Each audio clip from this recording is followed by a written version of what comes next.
Hello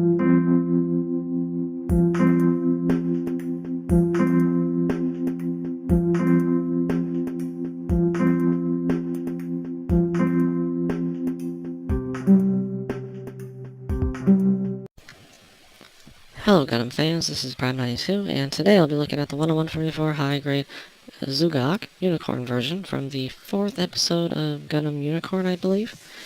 So this is one of those mobile suit variation suits that you would not expect to get an actual model of, but I'm glad we did. It's very different, that's for sure. Obviously reminiscent of the Zogok, but it's got that same design to it pretty much. I just love the boomerang cutters looking like hair. It's very different. Very minimal stickers. You got the mono eye stickers, white stickers on the arms, and the little gray ones right here. Which actually, you don't really need them until later on.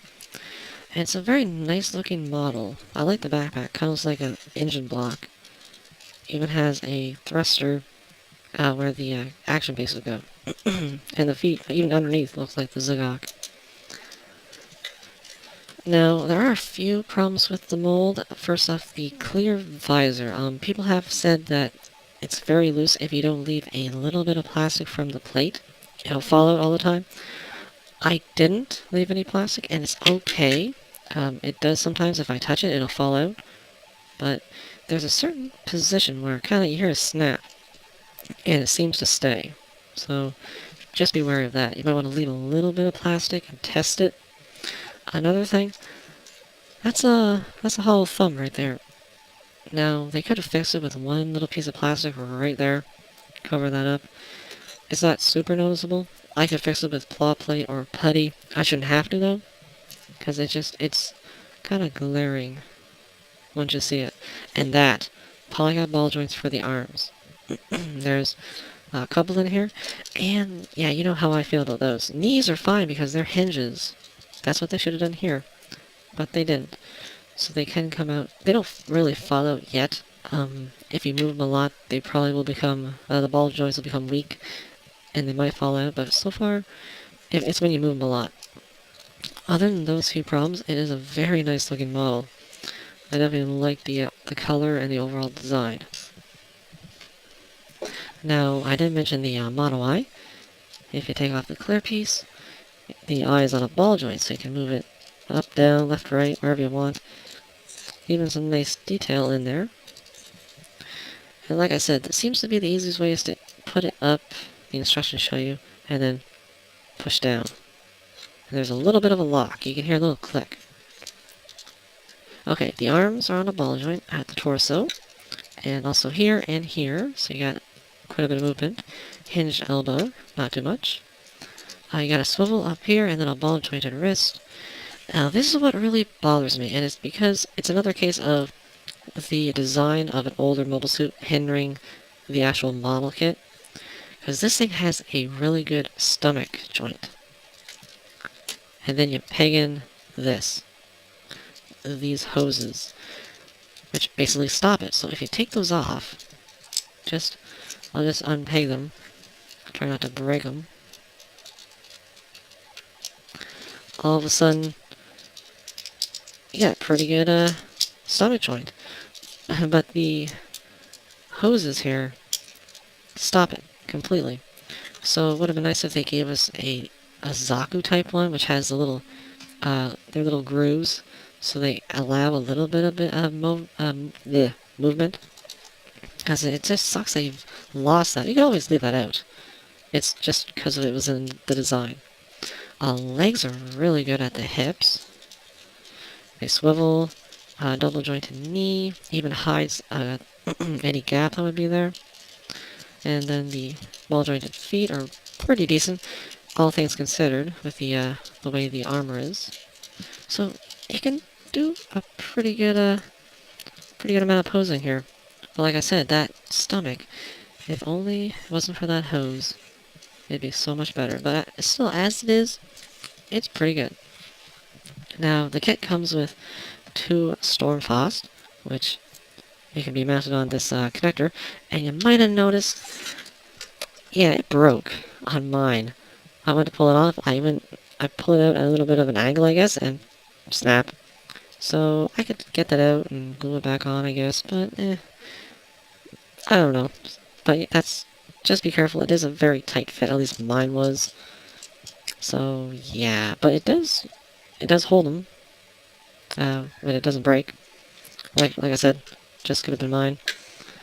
You've got the heat sword, which I have the holding hand. You get a pair of holding hands, so you can always have one holding a Stormfoss, which they do have the sticker around the top. Now, about the heat sword, you have a solid blade, but if you remember the anime, it heated up, obviously, and it was red. Well, you have a clear variant, just the blade, and half the hilt, which pays in. It is clear. It would have been nice if it had been red, clear red. I understand why, because they put it in the same part as these for the camera. Now, clear paint would fix that very easily. If you want to. If not, well, you just got a clear blade. I'm just going to leave the black one for now. Not a big deal. And of course, you have the boomerang cutters, which just unpeg from inside the head, which look very nice. Nicely detailed. And they stay relatively well in the head. So you can have them out, so let's say it hits fire some, but I like the hair on the head. It's neat. And this is one of the weirdest attacks, I have to say, from a mobile suit. It would work for a super robot. For a mobile suit from Unicorn and the Universal Sentry, it's kind of weird. It's got a fist punch. So you got these pieces. You got two of these, one for each arm. So you unpeg it where that sticker is, and now you can see why that sticker is there. Kind of fills in that gap. It would just be orange. And yes, extendo punch. Now you can do that with both arms, but I think it's more intimidating if you use both on one arm. So now you have super extendo punch. Although I think it would be even more effective if you put the sword hand in there, because then he's actually going to punch out and cut you. So yeah, these weapons are, they're alright. Like I said, be careful with the connector on there.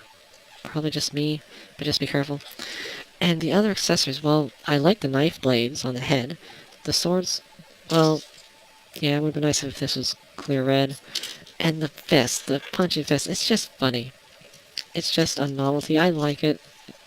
It's just, this was designed, I think, in the early 80s, so that's alright. You don't need it, but it's cool that it's there. So accessories are alright.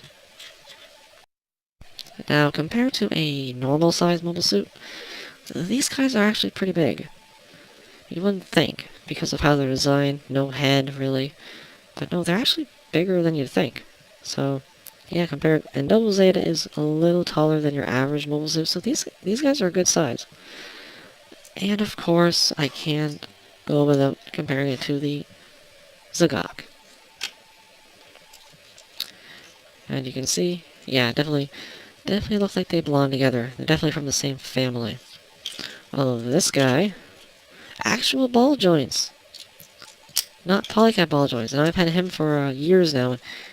Yeah, he's gonna hold together a lot better than that guy with those polycap ones in the arms, I can tell you that. Snip. I just like this guy. But yeah, I like this. The Zogok is a pretty interesting mobile suit. Very unique. One of those early designs from the Zeon forces. And it's just fun to have. You can't really take it too seriously. It's just fun. It does have some flaws here and there, but overall, it's fun. So that's about it, and I'll see you at the next review.